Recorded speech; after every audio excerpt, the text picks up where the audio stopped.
Okay. Uh, hello. Oh, wonder if I'm live or not. Let's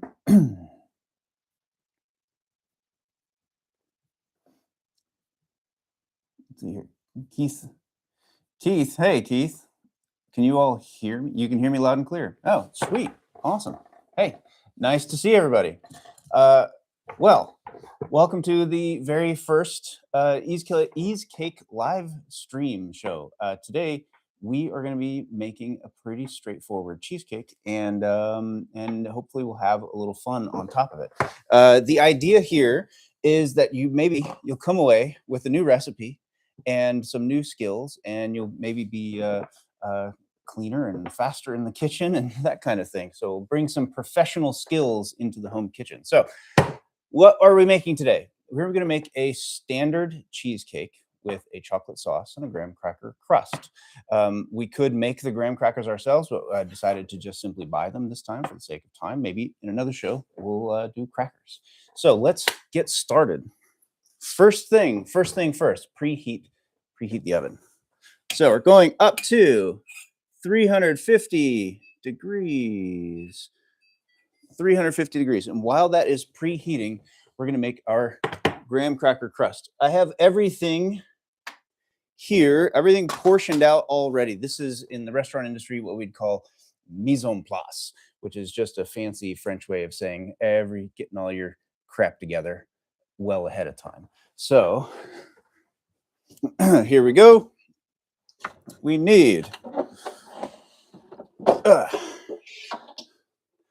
so I know lots of us, we like to just go ahead and cook on the fly, and that's super cool. I love to cook on the fly as well. But the thing is, in the professional kitchen, you need to make sure that you have all of your ingredients, because you don't really have the time to go running out to the local grocery store to pick anything up. So we always portion out things ahead of time. I'm going to go ahead and plug this in and then aim the camera back at what we're doing, because the food is the most important part.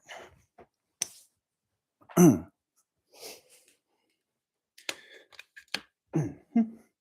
right, this is a really straightforward recipe for a graham cracker crust.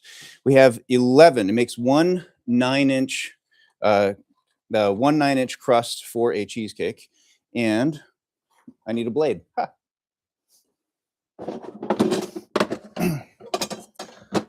There we go. That would help. So we have 11. I know lots of people are always wondering, like, how many crackers to use, that kind of thing. 11 full graham crackers will make one really good 9-inch pan. My hands are clean, by the way. Hands are clean. So, all right, we're going to pulse that. And while we're pulsing that, I'm going to go ahead and grab a small pot, and we're going to talk about measurements.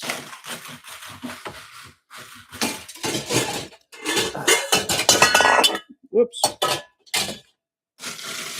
See, we need to melt some butter for this. I'm going to use this pot. And butter always comes with these little markings here. See those? Like that. And those are super duper duper inaccurate.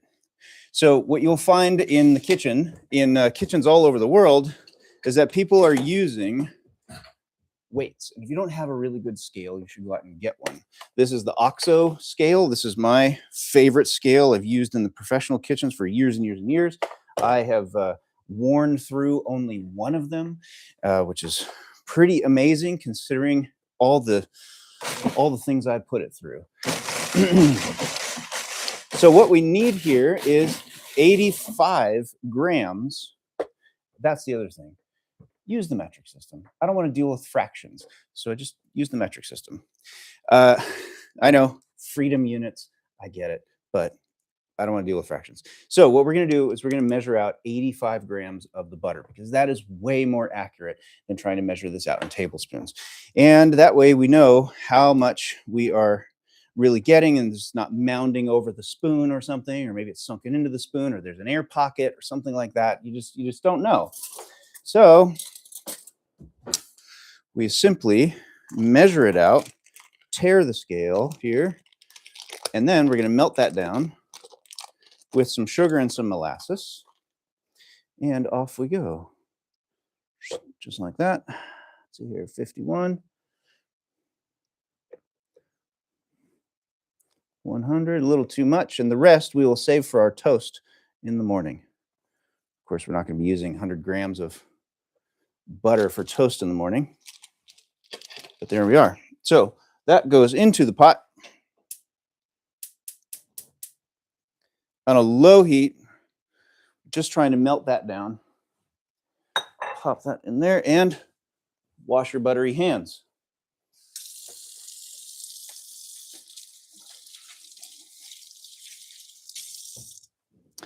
The second thing to talk about here is towels and towel usage. This sounds silly, but this is the hand towel right here. This is the hand towel. It's on my apron. It is not the towel that I use for wiping things. That is this towel. And it is also not the towel that I use for grabbing hot things, because if you've ever grabbed a hot pot with a wet towel, you'll realize that steam burns are just the worst. So dry towel, this is your hand drying towel. That's it. It does nothing else. Okay, so I think that is pretty good. What we're looking for is kind of a coarse, sandy texture like that. See? Yeah, there we go. I'll throw this into a bowl with our sugar and molasses. I like to throw just a little bit of molasses into my, oops, spilled that on the counter.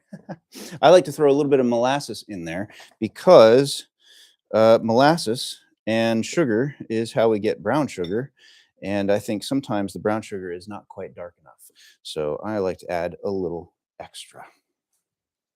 Here we are.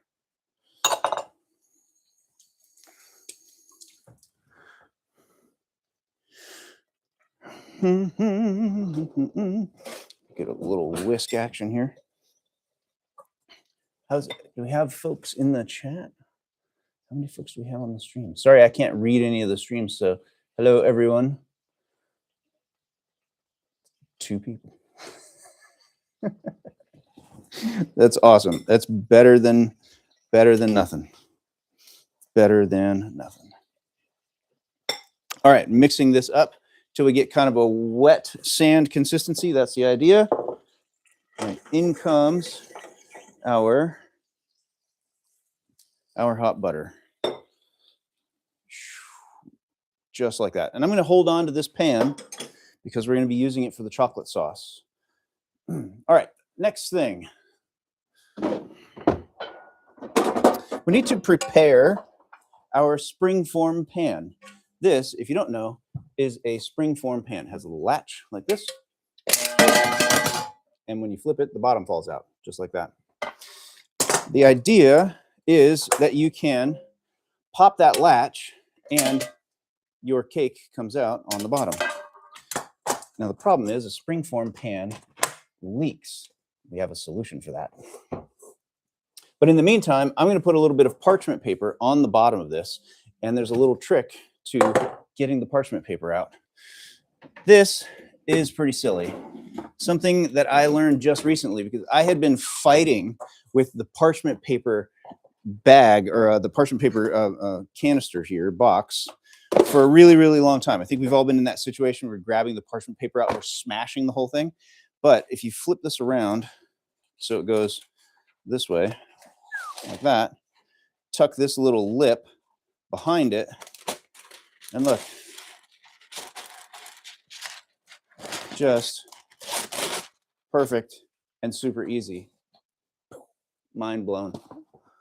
Mind blown. I had no idea. I don't know how many of those things I have ruined over the years, just fighting with the stupid parchment paper box unnecessarily. So folding it thusly. And scissors. All I'm going to do is put the point in the middle like that. And I'm going to eyeball it around the edge. I was actually texting with someone just recently who was saying that this is such a pain in the butt. This is how you do it without it being a pain in the butt. There you go. And now we've got a circle. And if it wants to curl up on you, you can just crumple it like so and then mash it flat. And look, get those little edges off, make it nice and clean. There we go. And it'll lay flat in the bottom that way. Simple, simple, simple. Okay, we have our crust. It's coming together. Again, a wet sand consistency.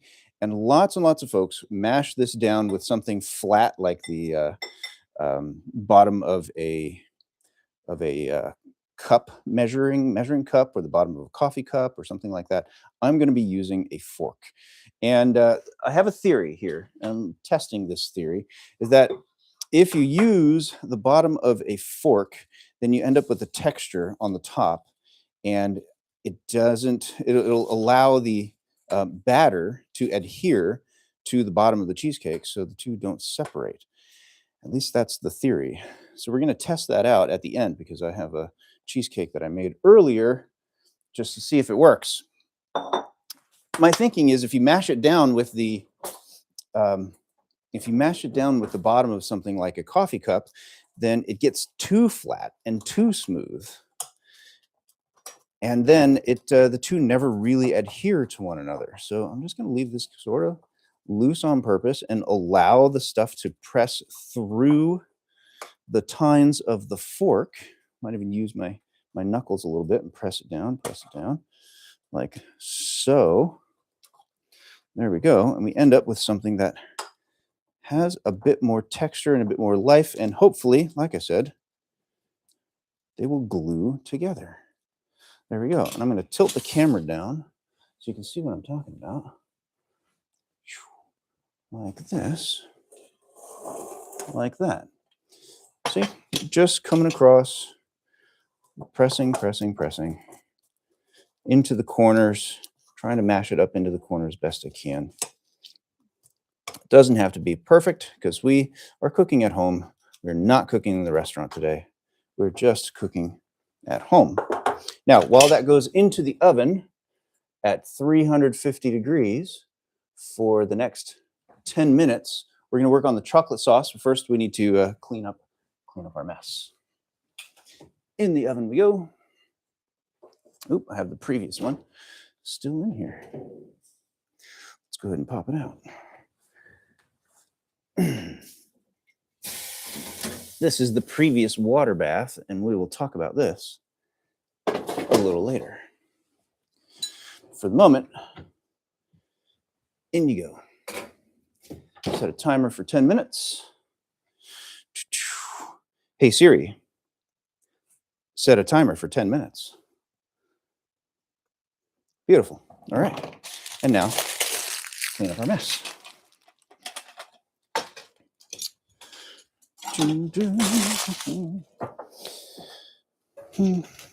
Save this butter for breakfast in the morning. Some nice toast action. Maybe some eggs.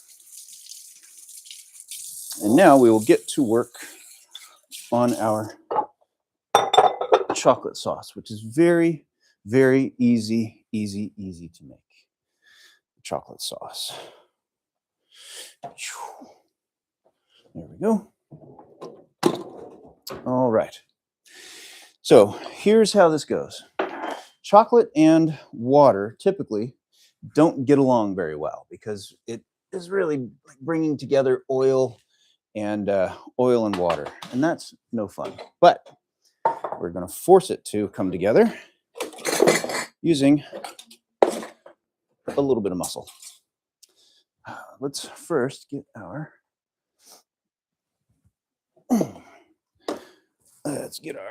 blender or food processor out of the way. Here I have Ghirardelli chocolate. Only using, there's lots of other fancier chocolates that you could use, but my local grocery store only had the Ghirardelli. When I was a pastry chef, we were consistently using Calabo. There's lots and lots to choose from. Pick the one that you like, pick the one that you have available to you. Simple as that. Next, we're going to add chocolate. We have some sugar to go along with it. And now we need the water. Now you might notice that this water is milky. And that's because I took the liberty of putting a bunch of coconut flakes in this earlier. These are unsweetened coconut flakes. I started a boiling pot and just poured them in because water in and of itself is kind of flavorless. So why not bring a little extra flavor to the party? Hence the coconut flakes. And all we need to do is measure this out because I need 173 grams of the coconut water strained out. If I can find my strainer. I believe I used it earlier. It's okay. We will use a fork.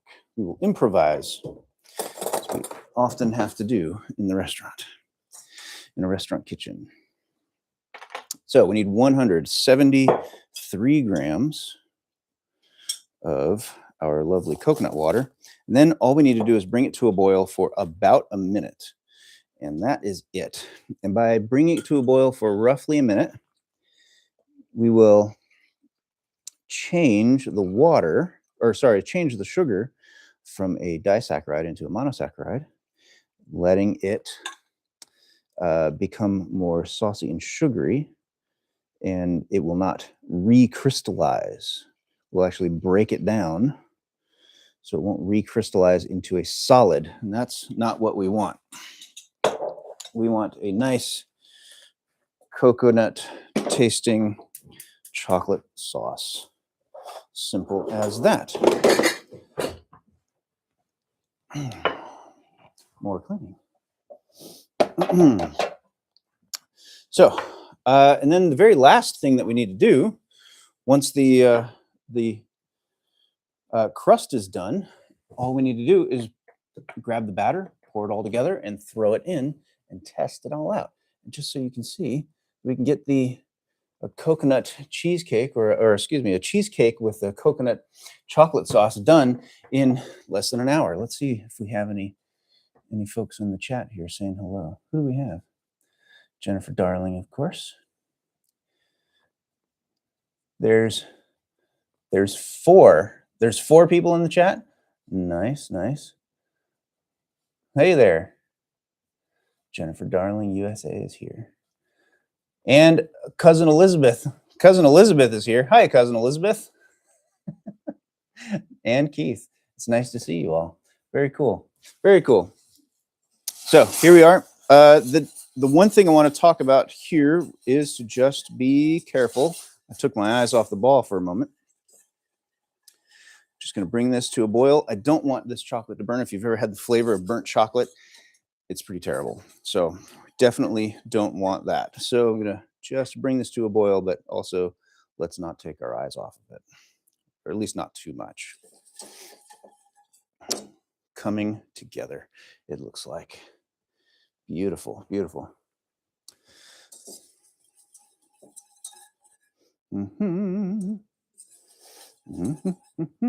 All right. Let's talk about the cheesecake, the main attraction.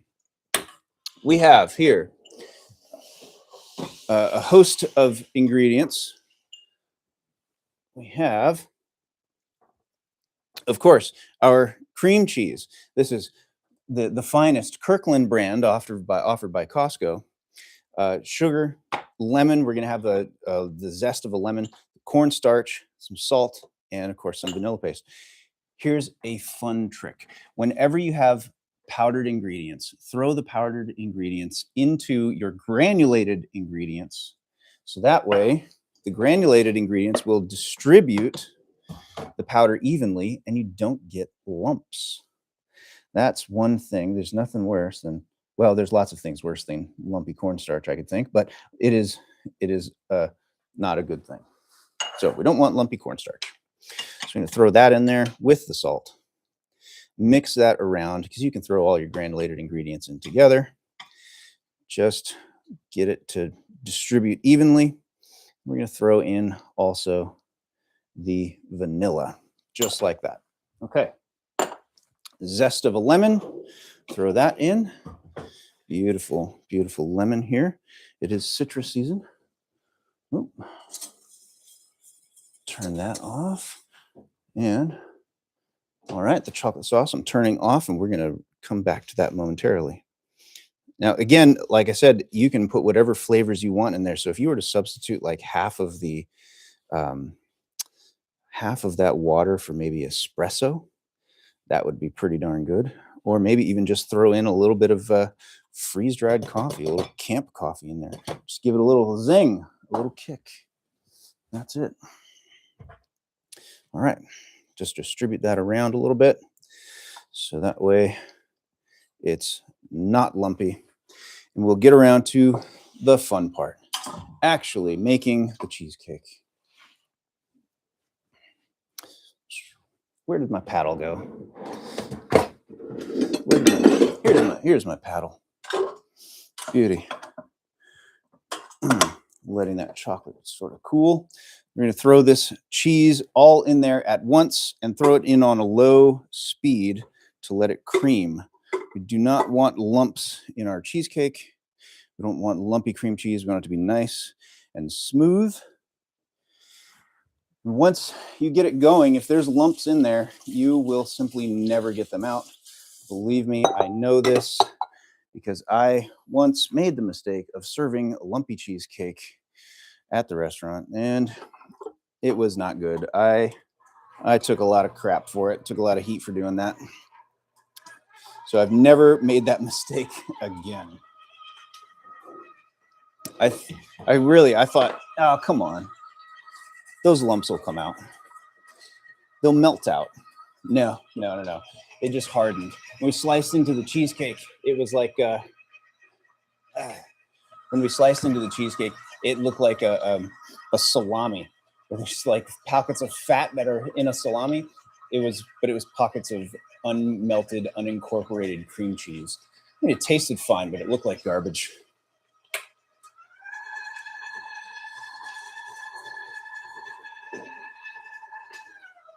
We're going to let that go for just a sec and come back to our chocolate sauce.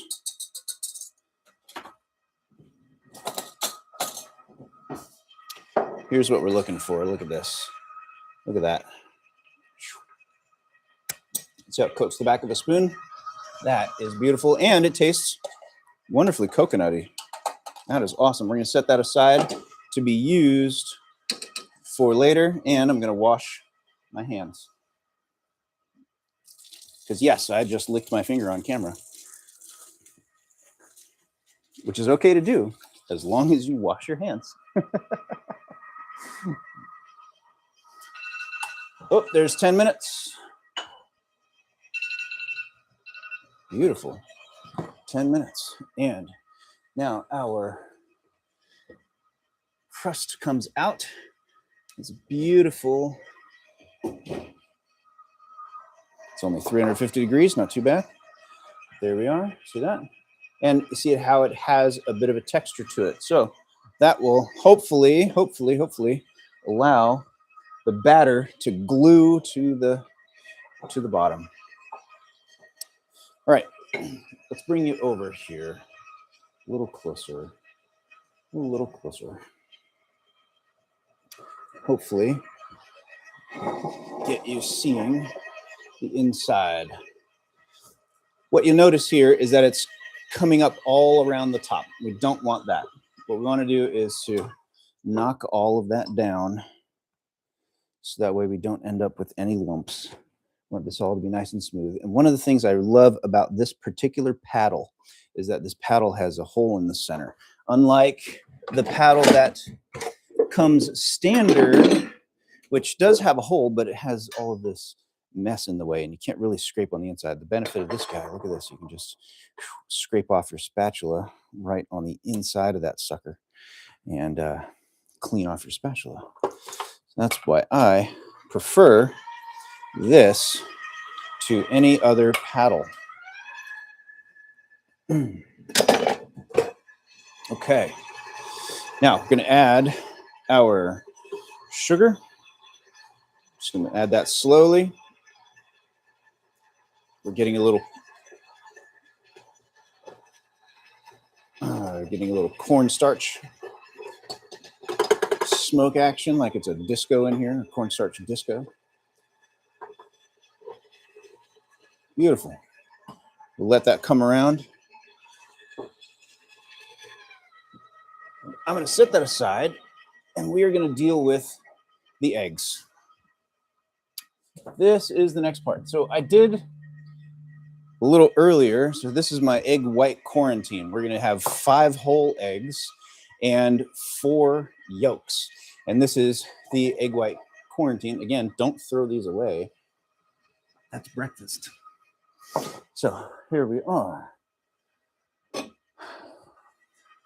For shells, 1 for shells, and or I guess we could just use that same one for shells. Use that same one for shells, and then 1 to capture the whole eggs. So we got 1, 2. Man, that crust smells really, really good. It smells like molasses and graham crackers. 3, 4, and 5. Now we need 4 yolks. And again, like I mentioned, this is the quarantine here.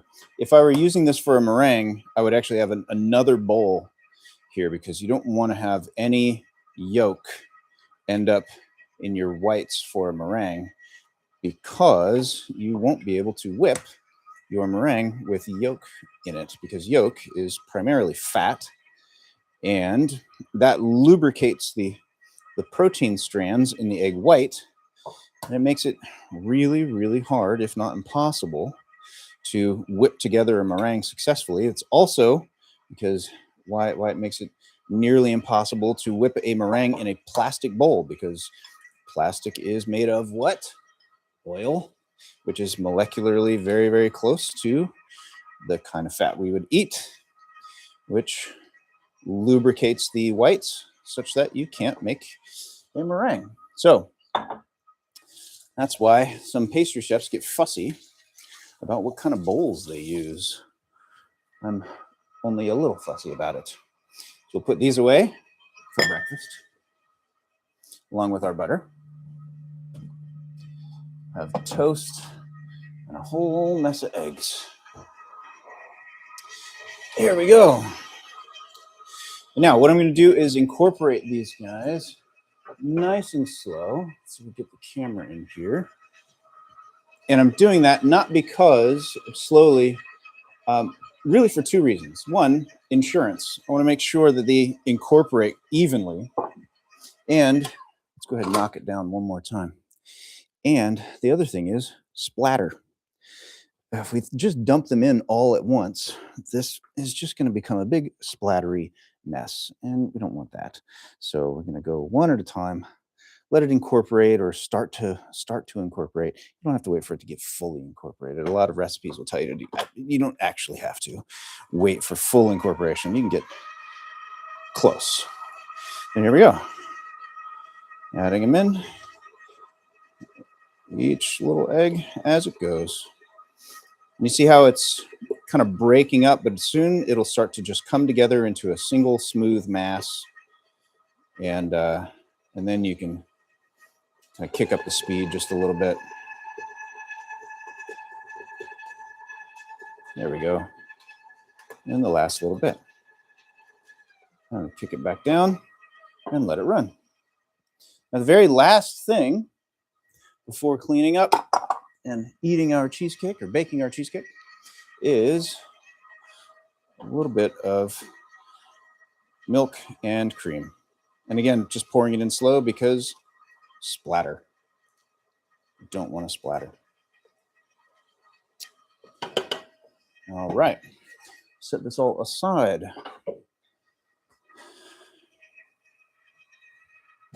Mm-hmm. Now, here's the really fun part.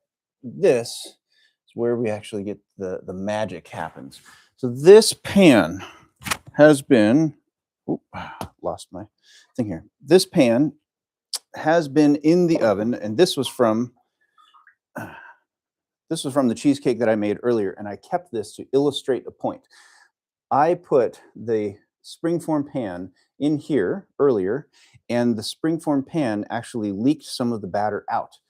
That also means that the springform pan would have allowed some of the water to come in if I didn't have Easecake.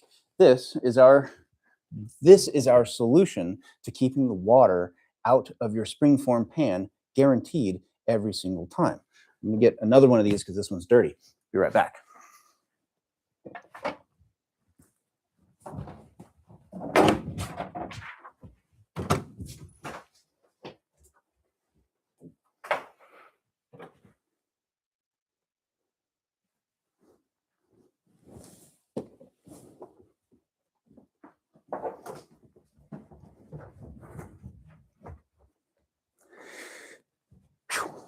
Here we go. This is the Easecake and how it arrives at your door. Inside, you'll find beautiful Easecake with some stickers and a little recipe card and a thank you note and all kinds of things. And it works as simple as this. We have our pan full of water. We have our Easecake. We have our springform pan. We just slide it in thusly. Ta-da! Pretty nice. Drop that. Move it open. I'm going to set this aside because my wife and I have an agreement that whenever there is batter and I'm making a cheesecake, she gets to lick the spoon. So I'm going to scrape this all off and set it aside for the official licking of the mixer paddle and bowl. In we go. And that water is already preheated because I had preheated the oven with the water inside, by the way. It is hot. It's not steaming at the moment, but it is hot. And here we are. And this will pop into the oven, and I would take it up to about 150 degrees, which takes roughly an hour, but keep an eye on it. Because it has cornstarch in it, this one does not set in the oven in the way that some other cheesecakes do. This one will set up when it cools. So keep that in mind. So we'll set this aside for bowl licking, washing hands. Again, gotta stay clean, gotta stay clean. And in we go, right into the bath thusly, and into the oven, and I will see you in about 1 hour. Beautiful. And this is the cake that we did earlier, and I had a meeting this morning that I had to go to, so I left the cheesecake in the oven, and I was at my computer, and unfortunately the top got a little brown, so it stayed in the oven a skosh too long. But you can see where some of the batter came leaking out, and if it wasn't for the Easecake there, we would have had a water bath, and this would have been, I don't know, $30 worth of ingredients gone down the tubes. So here we are, unveiling the cheesecake thusly. Let's get a cutting board.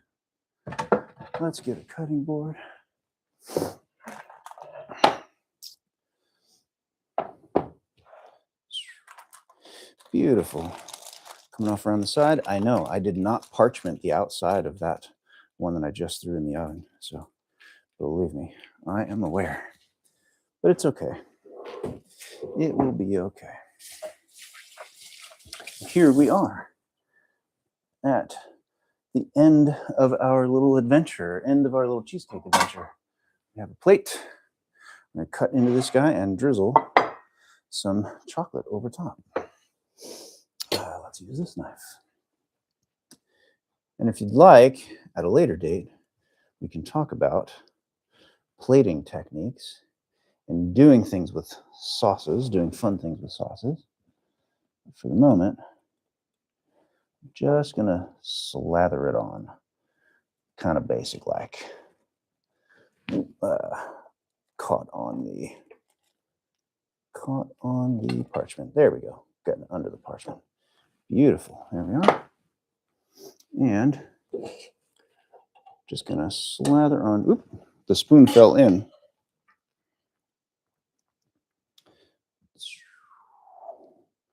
Just like that. And that is it. That is it. Oh man, that is beautifully coconutty. Oh wow, that's very good. Very, very good. And let's dig in.